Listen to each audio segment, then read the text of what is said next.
is that criticizing is the state of Israel or criticizing Zionism is anti-Semitic. So if you criticize Israel, you're anti-Semitic, which means you're racist. Now, this is a very strange claim for several reasons. First of all, most Jewish people don't live in Israel. Many Jewish people always opposed Israel.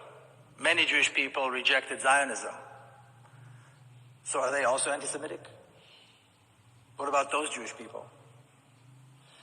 That's number one. Number two, so opposing Israel is anti-Semitic and racist. In fact, they're saying this more and more today. So what does it mean when you support Israel?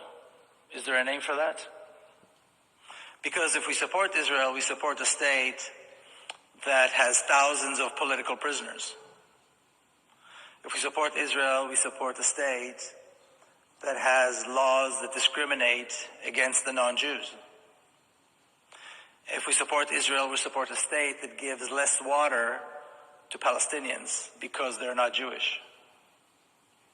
If we support Israel, we support a state that on a regular basis, as a policy, kills civilians, Palestinian civilians, not by mistake, not as collateral damage, but as a policy.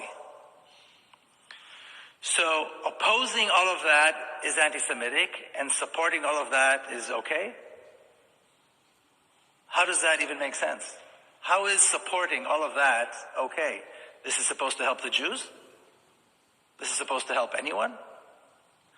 So it's very threatening for people to criticize Israel, for many people, because they don't want to be called anti-Semitic. But on the other hand, the whole claim that it's anti-Semitic is completely absurd.